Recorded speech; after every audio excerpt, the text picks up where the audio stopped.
কাণ্টিঙত ছাত্ৰ মুক্তি সংগ্ৰাম সমিতিৰ প্ৰতিবাদ নাগৰিকত্ব সংশোধনী আইন বাতিল কৰা আৰু কৃষক নেতা অখিল গগৈৰ মুক্তিৰ দাবীত প্ৰতিবাদ সাব্যস্ত কৰা দেখিবলৈ পোৱা গৈছে।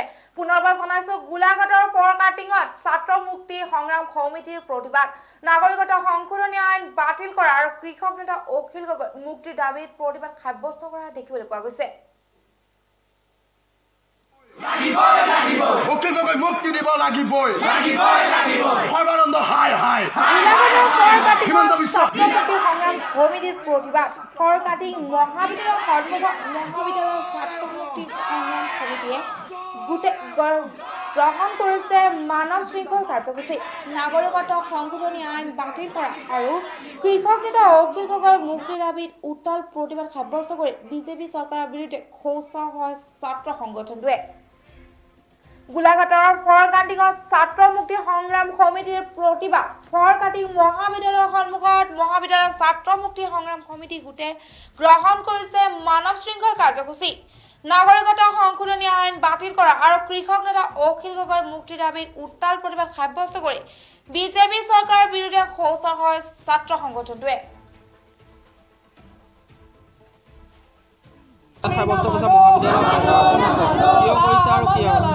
হয়চক আজি আমি ছাত্ৰ মুক্তি সংগ্ৰাম সমিতি গোলাঘাট জিলা সমিতিৰ উদ্যোগত আৰু ফৰকাটিং মহাবিদ্যালয় ছাত্ৰ মুক্তি সংগ্ৰাম সমিতি গোটৰ সহযোগত আমি পোনপ্ৰথমে অখিল গগৈ মুক্তি দিয়াৰ দাবীত আৰু দ্বিতীয়তে কা নামৰ যোনখন ক'লা আইন আছে এই ক'লা আইনখন বাতিলৰ দাবীত আজি আমি প্ৰতিবাদী কাৰ্যসূচী গ্ৰহণ কৰিছোঁ। আমি পোনপ্ৰথমে বিজেপি চৰকাৰখনক এটা কথা স্পষ্ট ৰূপত সকীয়াই দিব বিচাৰিছোঁ যে অখিল গগৈ ডাঙৰীয়াক তেওঁলোকে এই এবছৰতকৈ অতিক্ৰম দিন পাৰ হৈ যোৱাৰ পিছতো অখিল গগৈ ডাঙৰীয়াক তেওঁলোকে যিদৰে আক্ৰোশমূলকভাৱে আৰু প্ৰতিশোধ পৰায়ণমূলকভাৱে তেওঁলোকে কাৰাৰুদ্ধ কৰি ৰাখিছে ইয়াৰ প্ৰত্যুত্তৰ কিন্তু অসমৰ জনতাই 2021 বেলট পেপাৰৰ যোগেদি দিবলৈ কিন্তু সাজু হৈ আছে। আৰু দ্বিতীয়তে আৰু এটা কথা আমি ক'ব বিচাৰিম যে কা নামৰ যোনখন ক'লা আইন আনি পেলাই তেওঁলোকে অসমীয়া ভাষা অসমীয়া কলা সংস্কৃতি সম্পূৰ্ণৰূপে নিষেধ কৰি পেলাব বিচাৰিছে, অসমীয়া জাতিটোক সম্পূৰ্ণৰূপে অসমত অসমীয়াকে ভগনীয়া কৰিব বিচাৰিছে। এই কথা কিন্তু আমি ছাত্ৰ মুক্তি সংগ্ৰাম সমিতি আৰু কৃষক মুক্তি সংগ্ৰাম সমিতি কোনো পধ্যে মানি নলওঁ। আৰু আমি শেষত এটা কথা ক'ব বিচাৰিম যে আন্দোলন পুনৰ হ'ব, পূৰ্বতকৈ ভয়াৱহভাৱে হ'ব আৰু অসমৰ সৰ্বস্তৰ জনগণক লৈ ছাত্ৰ সমাজক ঐক্যবদ্ধ কৰি আমি আগুৱাই যাম আৰু এই আন্দোলন আগতকৈ অধিক তীব্ৰতৰ হ'ব গণতান্ত্ৰিকভাৱে। চাওক, আপোনালোকে দেখিছিলে যে যোৱা বিগত যি সময়ছোৱাটো নাগৰিকত্ব সংশোধনী আইনৰ বিৰুদ্ধে বিভিন্ন ইউনিভাৰ্চিটিৰ মহাবিদ্যালয়ৰ বিভিন্ন বিদ্যালয়ৰ ছাত্ৰ ছাত্ৰীসকলে ওলাই আহিছিলে আৰু কাৰ বিৰুদ্ধে শক্তিশালীভাৱে আন্দোলন কাৰ্যসূচী গ্ৰহণ কৰিছিলে। আৰু আজিও পুনৰ সেই একে পৰিৱেশৰ সূচনা হৈছে।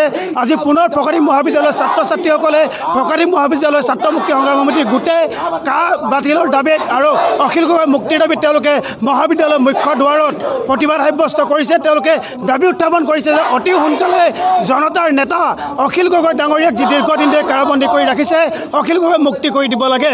আৰু দ্বিতীয়তে তেওঁলোকে দাবী উত্থাপন কৰিছে যে নাগৰিকত্ব সংশোধনী আইন নামৰ যি ক'লা আইন, যি বিদেশী অনাৰ যি আইন, এই আইনৰ বিৰোধিতা কৰিছে। আৰু তেওঁলোকে দাবী উত্থাপন কৰিছে যে নাগৰিকত্ব সংশোধনী আইন কোনো পধ্যে ছাত্ৰ সমাজে মানি নলয়, ছাত্ৰ মুক্তি সংগ্ৰামে মানি নলয়। এই কথা স্পষ্টভাৱে চৰকাৰখনক জনাই দিব বিচাৰিছে।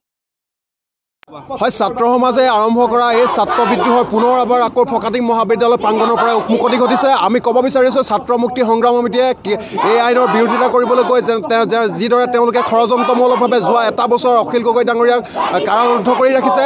আজি ছাত্ৰ সমাজে প্ৰতিবাদ সাব্যস্ত ক'ব বিচাৰিছে যে অতি শীঘ্ৰে অখিল গগৈ মুক্তি দিয়ক, কা নামেৰে জাতিমুখী আইনখন বাতিল কৰক, অন্যথা আমাৰ এই আন্দোলন ছাত্ৰ সমাজৰ এই আন্দোলন আপোনালোকে দেখিলে যোৱা এবছৰত কিদৰে সমগ্ৰ অসম স্তব্ধ হৈ গৈছিল। আজি এই ফকাটিং মহাবিদ্যালয় প্ৰাংগণৰ পৰা আকৌ আৰম্ভ হ'ব আৰু সমগ্ৰ অসমতে ছাত্ৰ সমাজ ওলাই আহিব ছাত্ৰ মুক্তি সংগ্ৰাম সমিতিৰ নেতৃত্বত আৰু ৰাষ্ট্ৰক বাধ্য কৰাব পৰা এক আন্দোলন কাৰ্যসূচী আকৌ আৰম্ভ হ'ব অসমত। হয়, ছাত্ৰ সমাজে